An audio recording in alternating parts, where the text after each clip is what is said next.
Revolutionary greetings, everyone. We have, in the last few weeks, discussing the situation in Sudan. We have done about 4 or 5 videos guided by the notes provided by Comrade Ian Bitos, our Zimbabwe Communist Party political commissar.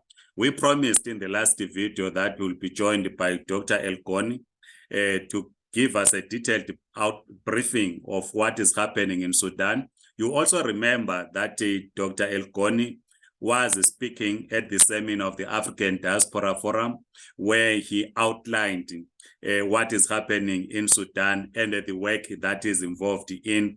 We know that the ceasefire seems not to be holding in Sudan. There have been attempts to get the ceasefire working so that we stop the war in Sudan. Remember again that in 2013, the African Union adopted the theme, silencing the guns in Africa. The guns are not silenced. They are getting louder on daily basis in different parts of Africa. So we're joined by Dr. Dr Elgon, who is the past former chairperson of the African Diaspora Forum. He's a Sudanese national. Welcome, Dr. Elgon.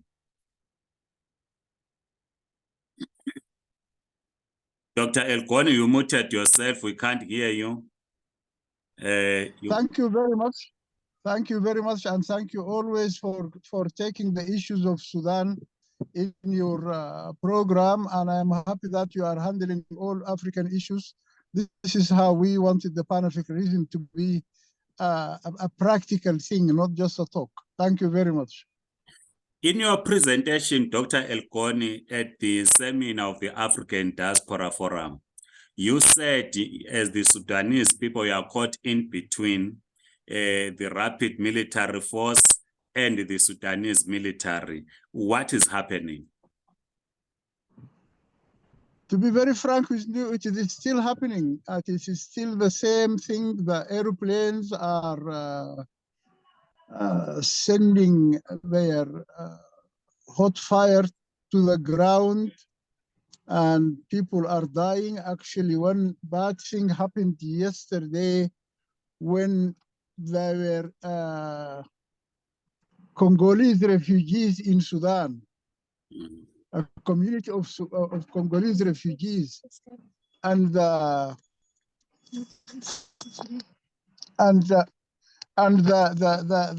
bombs killed about 15 of them. They maimed them, and actually it was a very horrible scene when it was put on scene. It is really something that you will never hope it will happen to an African. What? So we are still there. We are still in the same position. Both of them still wanted to continue fighting. They wanted a military solution. We say, please let us negotiate. Let each one of you get his share. We have no problem. Stop the war. We don't want more people to die. But yes, Dr. Elgon, you seem to be. They are not listening. So this is what we can say. There is nothing more. Okay, what is the cause of the conflict in Sudan? The cause of the conflict, if I can put it to you easily, is that there is one chair for a president. And there are 2 generals who each wanted to be on that chair. And it can't take 2. So they have to fight for it. Simply put like this, because they were both friends until 6 months ago. Until 6 months ago, when we about to sign an agreement to create a new interim government, and that interim government for 18 months, after which civilians will take over completely, and there will be no army officer in government. And then the rapid support forces said, I agree with this agreement, but the army general Al-Burhan said, no, I don't agree with this agreement. I will only agree after the rapid support forces are part of the army. So the rapid support forces said, I have too many people, they need training, they need this, I need 10 years. He said, no, I need 2 years. And we said, okay, we can come to a negotiation and see what exactly are the technicalities and this, and we find a suitable time. Before we can finish the talks, they started fighting each other. Is there any involvement of outside forces in this conflict, or it is a conflict that is pitting the two generals because of their political ambition, as we are saying? The two generals can never be without the regional involvement. Egypt is involved. United Arab Emirates is involved. Russia is involved directly. And indirectly, other regional and international forces. What about the United States of America? There is a huge hand for regional. You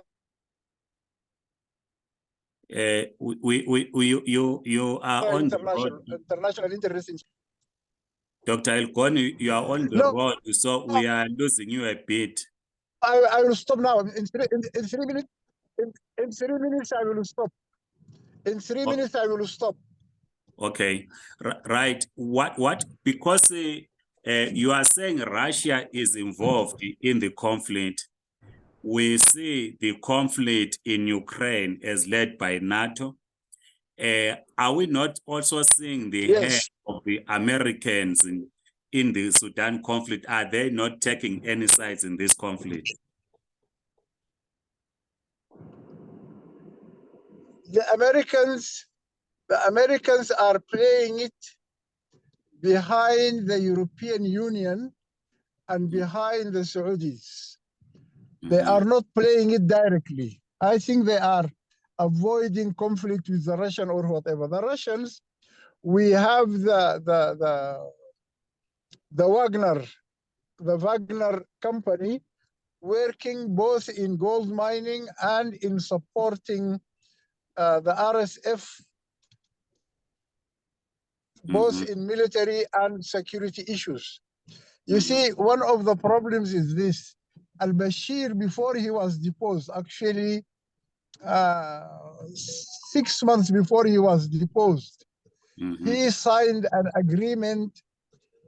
He flew to Russia and met Putin and said to Putin in a televised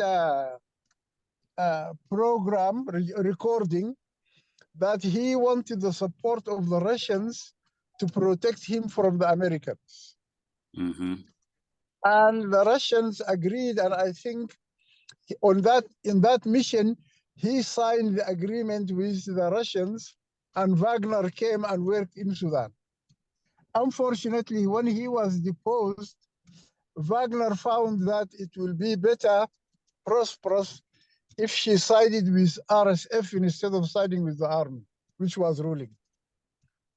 And they sided with the RSF. And one day before the Ukraine war started, the RSF leader was in Russia, meeting with Putin and the others. Yes. So the Russians are involved directly. Okay. Why we are seeing efforts to end the conflict? A ceasefire was announced. It is not halting. You started earlier on by saying bombs are falling in Khartoum. In your view, because I know that you have been involved in these negotiations, why is the ceasefire not halting in Sudan? My understanding is this. The army is the army of Sudan, and it is consuming about 80% of the GDP. But unfortunately, in the last 5 years, because Al-Burhan was a friend of the general of the RSF, he gave RSF too much resources, and he invited him to Khartoum and that RSF brought more than 50,000 to Khartoum. So when the war started, RSF in very short time took over all the, how do you call it? I don't know what is the name for it in English. He took all the government central offices. RSF took the headquarters of the army and took the palace where the president is, and took all the ministries, the Ministry of Justice, all the, the state emblems were taken by the RSF. And the army doesn't have anything in Khartoum. So the army is outside Khartoum where he has the planes. Right. And now, if this war stops and they send people to separate the two fighting armies, they will find that the army doesn't own any space in the capital, Khartoum. And the RSF will be seen as winning. And this is not good for the army. So they wanted to use the Air Force to gain something back from the RSF before they come to negotiations.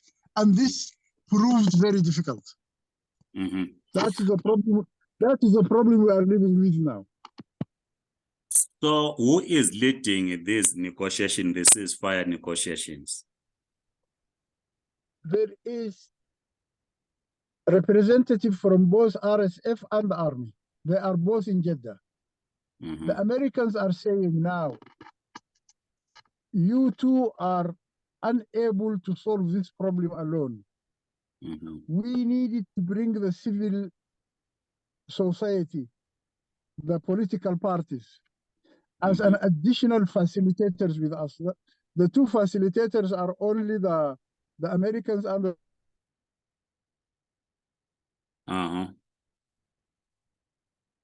Dr. Elgon, we seem to be having network problems with Dr. Elgon, but I'm sure we understand what is happening in Sudan. We wanted to talk to him about the civilians in Sudan. We spoke in the previous video about people that are trapped in Khartoum who want to go back to South Sudan. We've seen the fundraising that is happening to try and get the people out of Khartoum so that they go back to South Sudan. We also spoke about South Africans that were trapped in Khartoum. We've seen a number of countries that were taking out their own nationals so that they are safe. But we will try in the next video as we continue to have a discussion about the conflict in Sudan. As I said earlier on, that the guns are not silenced in Sudan, not only in Sudan, but in the rest of Africa. We need to create a stable Africa so that we can rebuild our economies in Africa. Thank you, Dr. Elgon, for rejoining us. We lost you a bit. You were still talking about the facilitation in Sudan. Yes, what I'm saying, the facilitators are the United States and the Saudi Arabia, but now they are adding the civilians, the political parties who are were negotiating in Sudan and who made the two armies sign an agreement for civilian rule. So I hope they will start in 2 days' time, and this time the Americans have already started the first phase of sanctions against both the RSF and the army. Just now they are just pushing for their financial interest and visas to the United States. And I think the EU is also joining, adding sanctions, and there will be some political pressure, and we expect that this time when they are asking for a 10-day phase, I think it is going to happen and it will hold, most probably.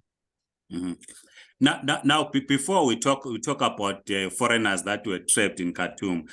Firstly, let's deal with this question, because we know that from August 2021, the country was jointly led by the chairman of the Transitional Sovereign Council, Abdel Fattah, and the Prime Minister Hamdok. I want to understand what is currently their role in trying to find peace, or they've also taken sides with the military. You see, Abdel Fattah al-Burhan is the head of the army. Yes. And the army was ruling for the last 30 years. Mm-hmm. And the army is resisting any winning from being in power. Mm-hmm. So the army is practically refusing to allow civilians to rule. Mm-hmm. This is why al-Burhan had a first coup in October 2021, when the agreement is that the head of the transitional council should no longer be. When we signed the agreement at the revolution, we said we are going to have elections in 3 years. Mm-hmm. And we said for the first 18 months, the military will be at the head of the council. Mm-hmm. In the second 18 months, where the elections will be prepared for, the head of the council should be a civilian. Mm-hmm. So al-Burhan was okay with us until about the 18 months were about to finish. He immediately, not to allow a civilian to be the head of the council, he had a coup in October 2021. Okay. But unfortunately, all the people went against him and they did not allow him to have a government. For another 18 months, he was unable to form a government. And Hamdok was deposed and taken to prison. Okay. So while Hamdok was there, we as political parties managed to create a new truce, a new agreement that was signed by both RSF and al-Burhan, that we will go back again to a civilian rule. 6 months after we signed the agreement, actually 4 months after signing the agreement was signed in December. In April, al-Burhan decided to go for a second coup. Why? Because RSF general stood up and said, I am no longer interested in politics. I wanted to go back to barracks. I want a civilian rule in this country. This country will never be useful without a civilian rule. And al-Burhan is just playing games. He's not interested in giving other civilians to rule this country. So I am siding with the civilians, and from today, I apologize for all the support I have given to al-Burhan. Immediately when he said this in March, in April we had this second coup. They attacked Hemeti, the general. They wanted to kill him and continue ruling Sudan as an army. So, Dr. Elgon, in this conflict, in this conflict. So this is where we are now. We as civilians, we don't have other than our negotiation skills. But those two armies that are fighting each other, they have guns, and there is nothing we can do. Okay. How many people have died in this conflict since it started? Do you have the figures?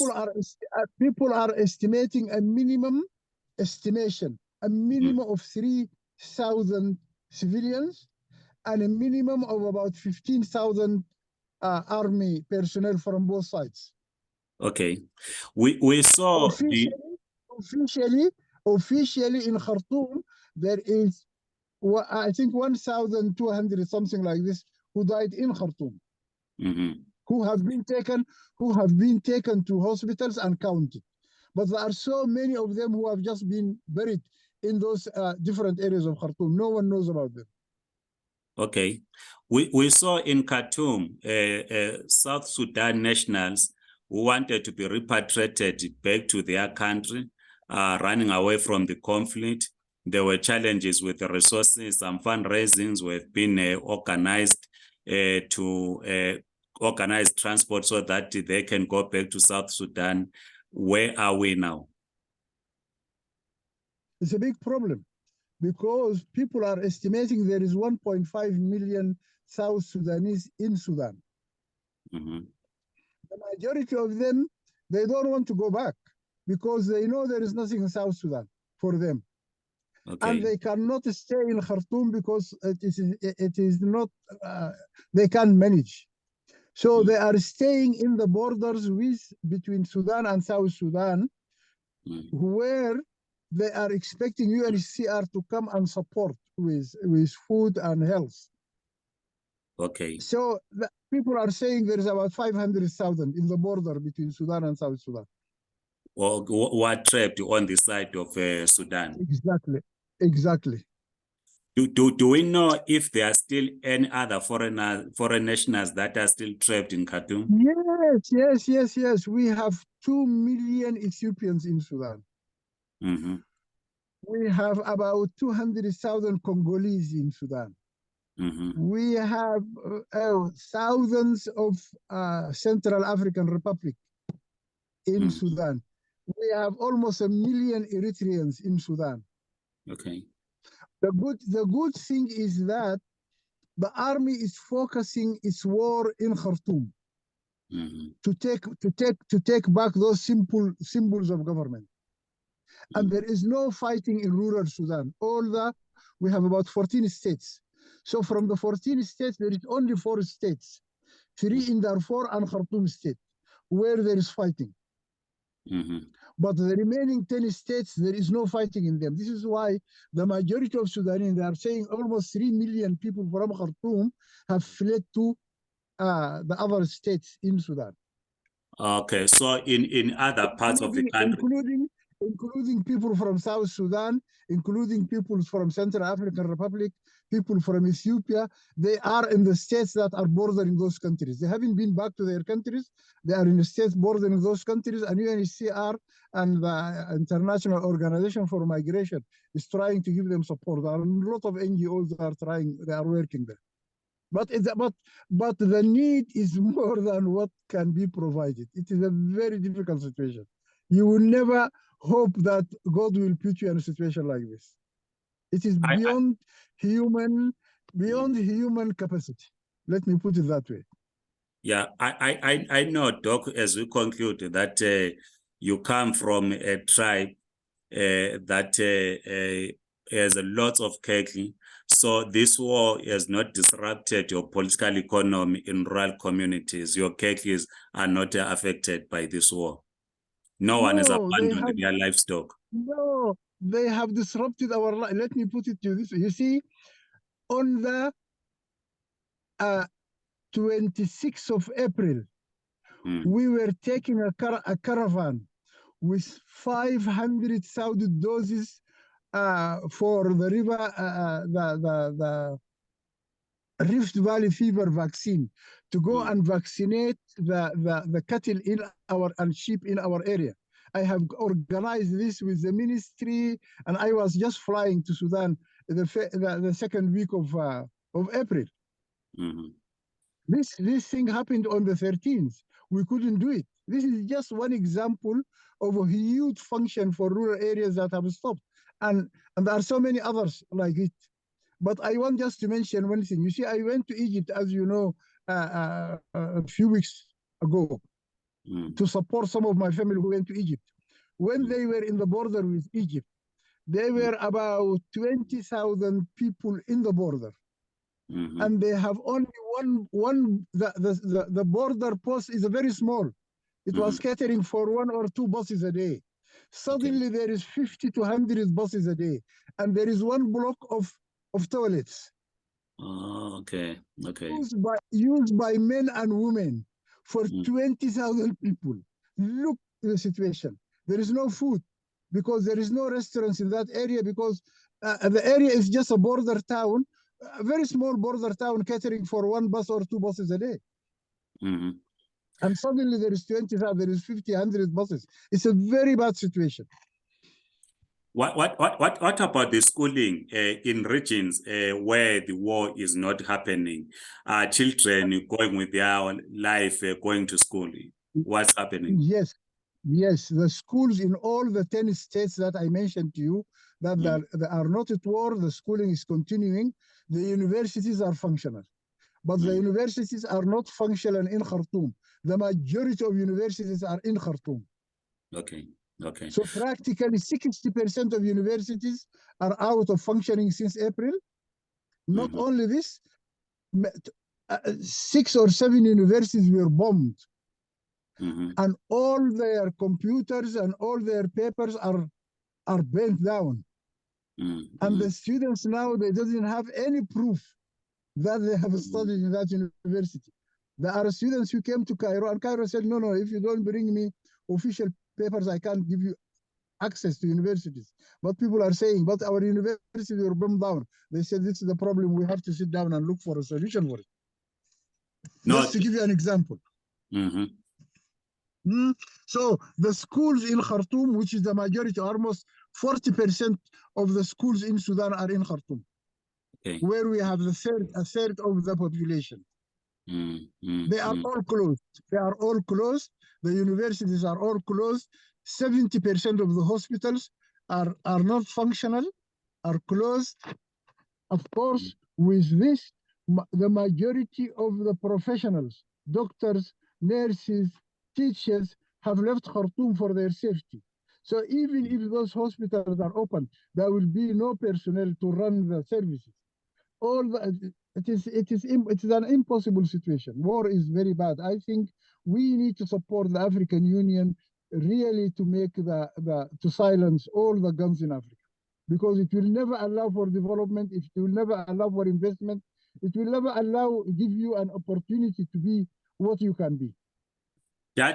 Just 1 minute, we're running out of time. Then if hospitals are closed in Khartoum, how do you attend to the injured? There is no way to attend to the injured, because even the hospitals that are functional, there is inability of people to reach those hospitals, because going from your going from your home to the hospital, you will meet a number of points of army or the RSF. Okay. And you might be shot, and your car will be taken, your petrol will be taken from you so that they use it in their vehicles. So even the hospitals that are open, there is inability to reach the hospitals. Okay. This is why people are dying. People are dying because they are unable to reach health facilities. Even if the health facilities have no capacity, but still people cannot reach them. No, thanks so much, Dr. Elgon. We need to end the war in Sudan. We need to silence the guns in the rest of Africa so that we can have peace and a focus in rebuilding our economies. We wish all of us as Africans the best, that we find a solution. Thank you for joining us, Dr. Elgon. And to you who are watching this video, please share your views. You might be coming from Sudan or coming from the countries that are neighbors to Sudan. Please share with us your own experiences right in the comment section. Please like this video, subscribe to this YouTube channel. Otherwise, have a great day. Goodbye. Thank you. Thank you.